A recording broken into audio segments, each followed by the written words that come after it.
Losing my mom was the hardest thing I've ever gone through, because this is someone who you depend on and who is home and who is your confidant, really. That, and having lost her at that age, because I was only 16 years old, there was so many things that I needed guidance on from a female's perspective of things. So that was the hardest loss. And then having her passing, and then me moving away from home, coming to the Eastern Cape to live with my dad, that was took a lot of adjusting. I didn't fit in. Like I honestly didn't belong. But I felt like being with my dad, even though it was in a foreign environment, was worth it, because at least I'm with a parent of at least I still have that. And then losing my dad 5 years later, I felt like I was in a better space then, because then I was an adult when he passed, and at least I was capable of taking care of myself, and I had learned a lot from him moving forward. So it definitely was harder when my mom died than it was with my dad. It's a very difficult day when you get told that you lost your parent. With my mom, I was at school, and a neighbor came to fetch me. I actually thought I was going to see mom in hospital, because I already asked my dad if I can go see my mom at hospital.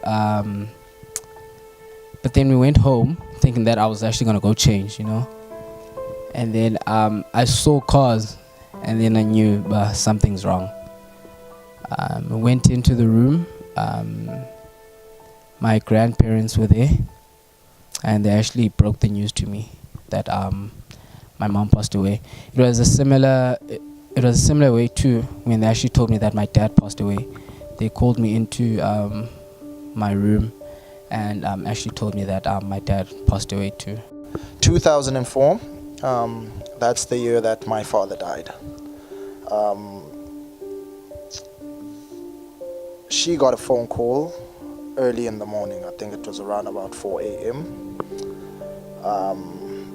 We heard her screaming from her bedroom. So we rushed in. It was me, my older brother. My younger brother used to sleep with her. She was crying. You could see the shock. She was terrified, and she was next to the telephone. We didn't know what was wrong at the time, but we tried to console her, and she wouldn't tell us what was wrong, Only the next morning did she find the strength to finally be able to tell us that that phone call that she got and was actually to tell her that our father was gone, and that but nothing had changed. She was still around, and that she would play both roles, 2006, I think it was around about December, yes. My mother had just come back from her rural areas. She was with my brother at the time. She dropped him off and she went with her friends. That is the last time that I saw her. Next morning,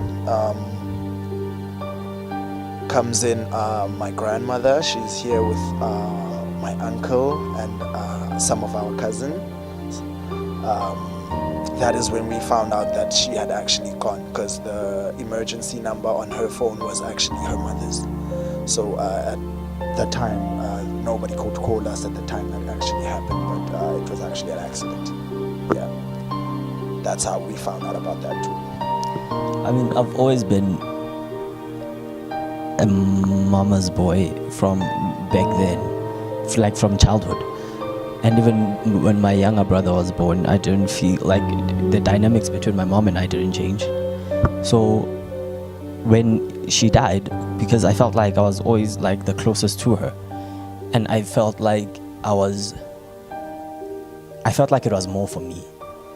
So we didn't not grieve together in a sense, because my younger brother was only 6 years old. He didn't really grasp the whole the situation, and my older brother was doing his thing in his own way, and I felt the way I felt, so I was also grieving by myself. So everybody just grieved individually.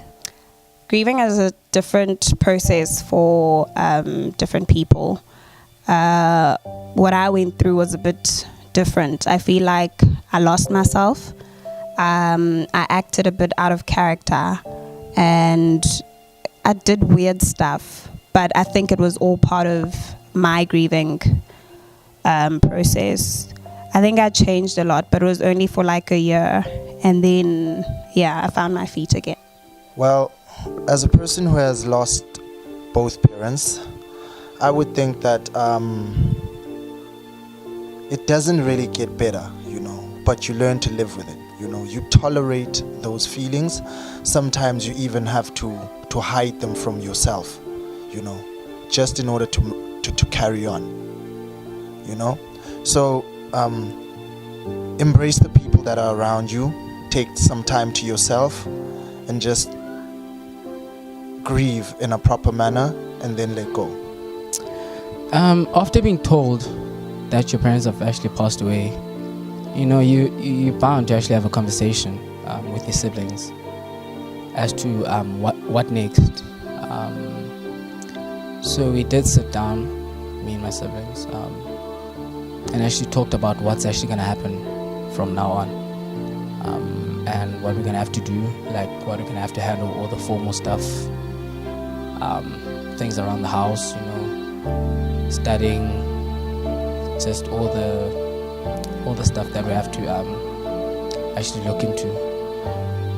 It was quite intense, but we had to do it eventually. We had to do it, but I think we handled it quite well, because we knew we had to do it at the end. I prefer grieving by myself, and because I find that people end up feeling sorry for you, and you feel like a victim of some sort, and like all the sympathy, and it just makes things worse. So I prefer being by myself and dealing with things by myself and without anyone coming in, because they just make things escalate the whole situation, and you might not have been feeling sad at the time, but then someone is gonna come in and like say something that makes you sad, and you were fine this entire time. So I prefer being by myself. A mother plays a huge role in a household, not just disciplining the kids, but just keeping everything in order in the house, keeping dad in order too, obviously. Just keeping everything in order, basically. So when we lost her, it was difficult adjusting to not having a mom around, but dad really tried. I think he did a good job, honestly. He really did try to put everything in order. Plus, he was a better cook than my mom too, anyway. So, but I think my dad tried. But a household full of guys, it was bound to be difficult. But everyone knew what they had to do, So I think we adjusted eventually. And then now losing dad too, I think we did get used to not having mom around. So we actually did help dad with a lot of stuff, with the cleaning and cooking and stuff. So I think this time around we adjusted pretty well. Because dad actually taught us a lot, taught us responsibility and actually to do things on our own. So I think this time around it was a bit easier, if I could say so. Keeping my dad's memory alive has always been important for the entire family. That guy taught us so much, the whole lot of us, and I think when I look at my siblings, each one of them, and when I look at my mom even, I see a bit of my dad in them. And I think we all strive a bit to be like him. Morally, I always say my dad was a fantastic father. Maybe not always such a great husband, but always like the perfect father. We looked up to him in so many ways. I feel like he was more in touch with his emotions than most men that I know, and I admire that about him, because he could cry in front of me, and I love a man that cries, because I feel like the society that we're living in, we need more men who are in touch with their soft sides, who can tap into their emotions, who can speak about things. He taught us how to be ourselves freely. I felt liberated when I was in the presence of my dad. We used to just read books together and have book reviews. He'd get me to understand what it means, because he was into literature as much as I am, and that's what really connected us. He had stories for days.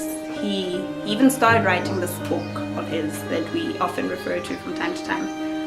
So there's a lot that we all have taken from him, each one of us, and I see that in our characters. And I think we all just live our lives in his shadow. I actually remember me and my mom and my bigger brother, we went to listen to this poet, this famous poet. She came to start, and then there was Father Christmas there. And I remember I was scared of Father Christmas, but my mom actually sort of forced me to actually take a picture with Father Christmas. And yeah, I think that's one of the fondest memories I have. With my mother, it's always my birthday, because every morning, I was born at 4 a.m. So every morning, if we happen to be in this, she happens to be present for my birthday. She'd come into my room at exactly 4 a.m. and she'd sing happy birthday, like very excitedly. And those are one of the best memories of my life. And with my dad, it has to be when I was going to the bush, and then he was there, and he was so proud, and we made our way up the mountain together, having a very interesting conversation. And those are the memories that I cherish the most. Well, of course, there does come a time where you will think of the endless possibilities that might have been if you did have your parents. That is a very dark space to go into, but there is no clean-cut way through out of there. Everybody has their own method. How I get out of there is I remind myself, you see, I was not of a natural birth, you see. It was premature, 6 months. My mother had to take me out because she was busy on a scholarship that was going to get her the job that was going to feed me. But one of the things that were on her contract was that she wasn't allowed to get pregnant. So she had to take me out before they could actually find out. And growing up, she always told me that I was special. I was born to do something special. And whatever I did, I was going to excel at it, So I remind myself of those things, that what would she want me to do? Would she want me to wallow in my grief, or would she want me to push for a better life, And then I think to myself, yeah, life is hard. Life is hard for everybody, Everybody has their own problems, And God really doesn't give his hardest missions to his weakest soldiers, So even I have to be strong, so that I have to be strong for myself. I have to be strong for my little brother. I have to be strong for my older brother, because they will draw strength from me and I will draw strength from them.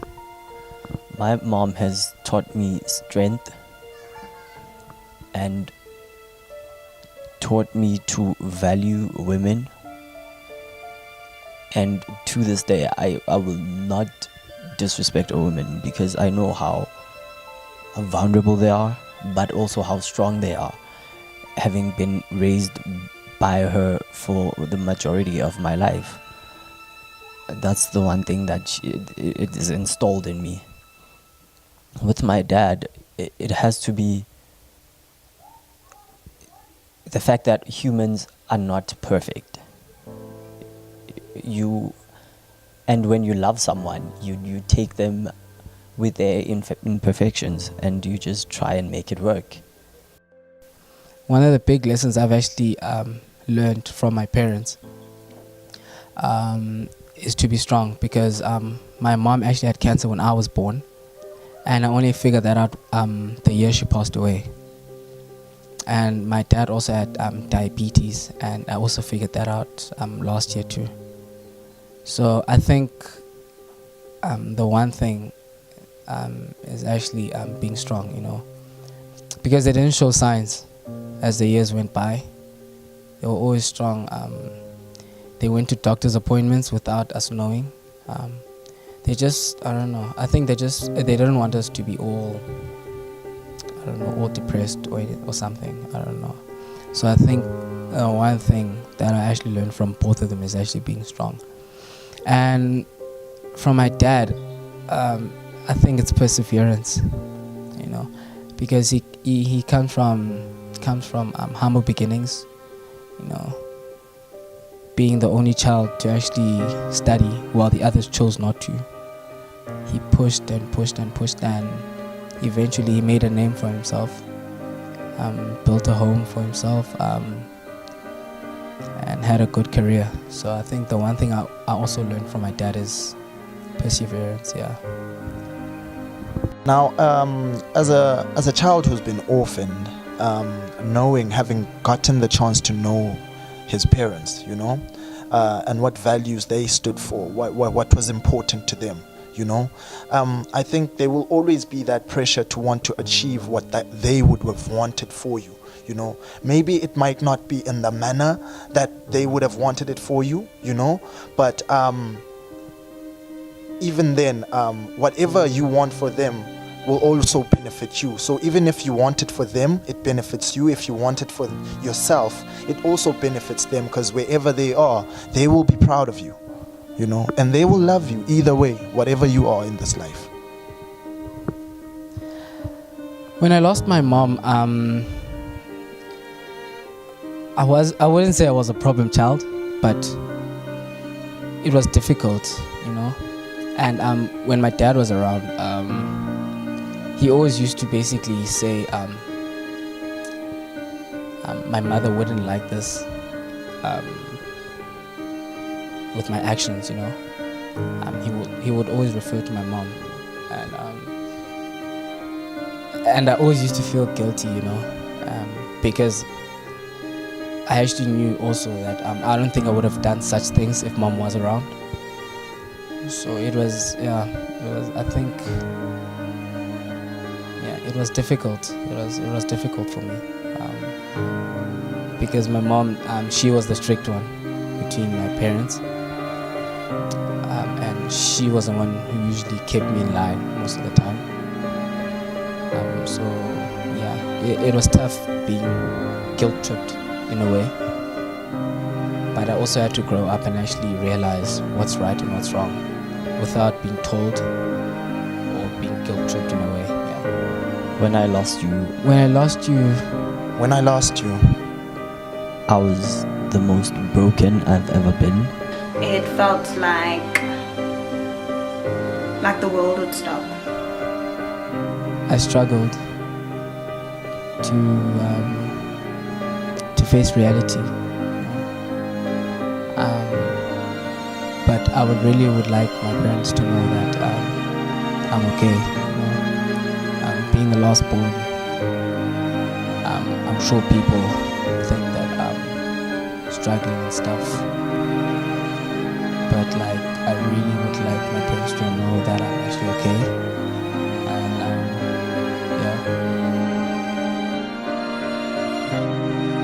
I was in a state of emotional turmoil.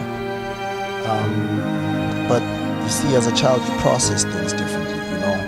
I guess when I was 10, I didn't really understand to the full extent what was going on, you know. But I did have that feeling of loss. Second time around, I think you are more used to it, you know. Even though you don't get used to pain, you know, but having lost the first time and had to deal with it then, it was a tad bit more doable the second time around, you know. But nonetheless, it was still a very confusing and disturbing time in my life. If I were to have any last words to say to my father,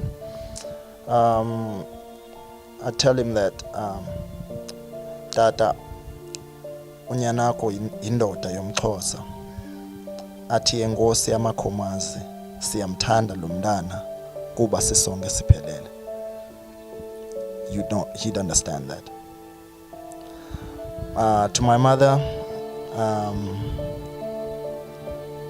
I tell her I'm strong, man. I'm happy, you know. I'm living, you know. And baby boy about to become a superstar. Shout out T-Sounds. Because I had lost you, moving forward,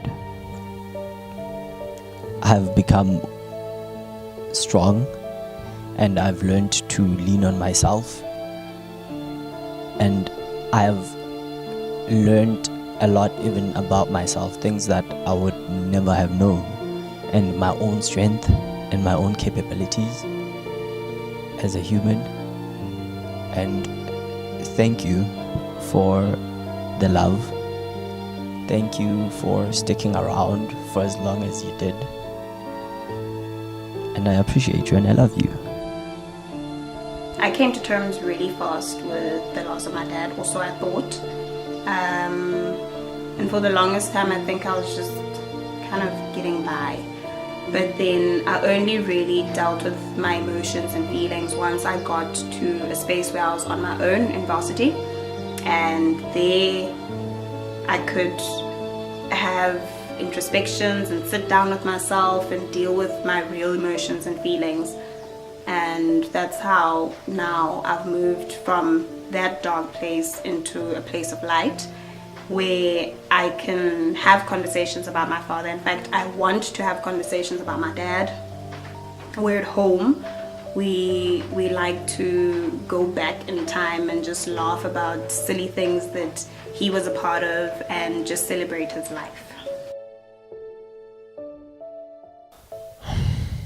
See, my journey and my experience from having parents to not having parents. At the time when I did have my parents, I think as a person, I was more dependent and more vulnerable. I was weaker back then, you know. But having to fend for yourself, you know, having to, oh, Jesus, man. There's a lot of stuff that happened, and you know, at one point, yeah, you even think about stop trying to fight, you know. I remember 2014, just after I had found out that I'd failed my matric.